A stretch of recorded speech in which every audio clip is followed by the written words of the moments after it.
Christmas greetings from your friends here at the Western Iowa Synod. Unfortunately, I won't be able to be or talk with all of you before the holidays, but at least I thought I could share with you a story I called Gertrude's Gift. 1920 was a very hard year for Gertrude, the year she turned 10. Early in the spring, her mother died of Spanish flu. And then the drought set in, and her father Ole wasn't able to do much in the garden. And the work was not there much as a farmhand either. So even though it was late December, it didn't feel much like Christmas. 2 nights before Christmas, Hannah, her older sister, was in the kitchen peeling potatoes, making ready their meager meal of potatoes and maybe some white gravy. And there was a knock at the door. Gertrude answered, kind of tentatively. And she saw a strange sight, a woman carrying a basket. The woman was dressed in a uniform, and it seemed just kind of odd. But Gertrude invited her in, as she was told to do, as she was a respectful young woman. And she ran to get her father.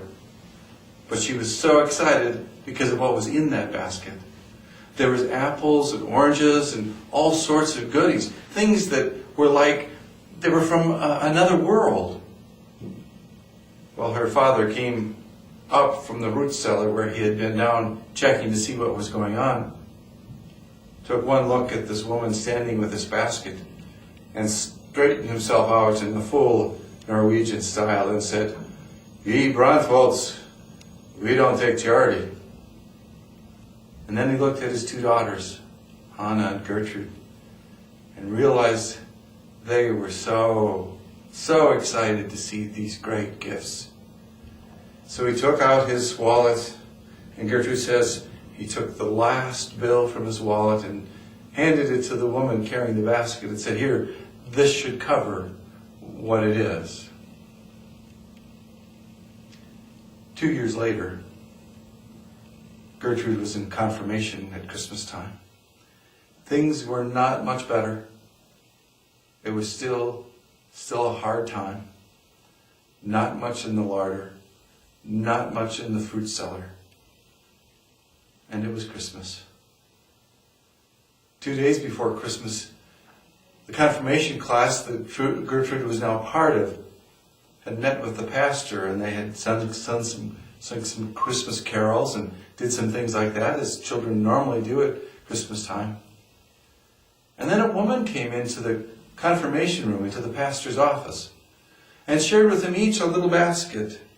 In that basket there was an apple and an orange, and a couple of hard candies, some nuts, and even some chocolate.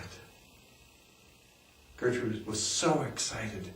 She walked the half hour home without even realizing how cold it was out, just as she was thinking about how she would share these gifts, these treasures with her sister Anna.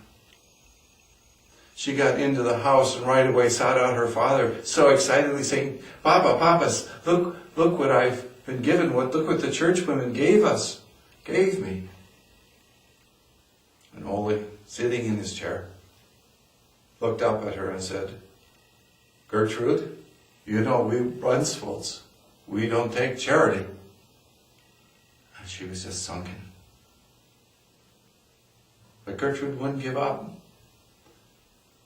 She looked at her papa and she says, "But Papa, don't we have to accept the gift of Jesus?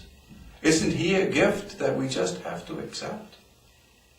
At that, Ole, her papa, stood up from his chair, towering well above her, straightened himself, looked down at Gertrude, and then sank to his knee. And as she tells the story, for the first time in her life, and one of the few times in her life, he hugged her and said, "Gertrude, today you've taught me something about God. We have to accept the gift of Jesus." I pray you too might find your heart warmed by stories, and that this Christmas season may be blessed and filled with peace and joy.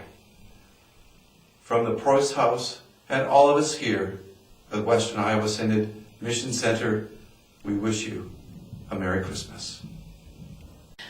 Merry Christmas from the Prois.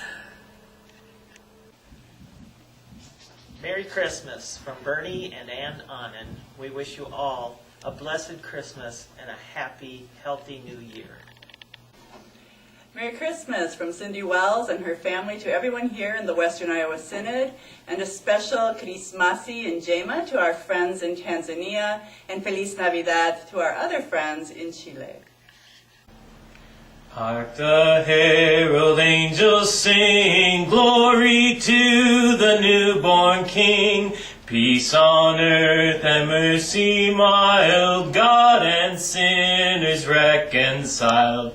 Joyful all you nations rise, join the triumph of the skies. With angelic host proclaim, Christ is born in Bethlehem.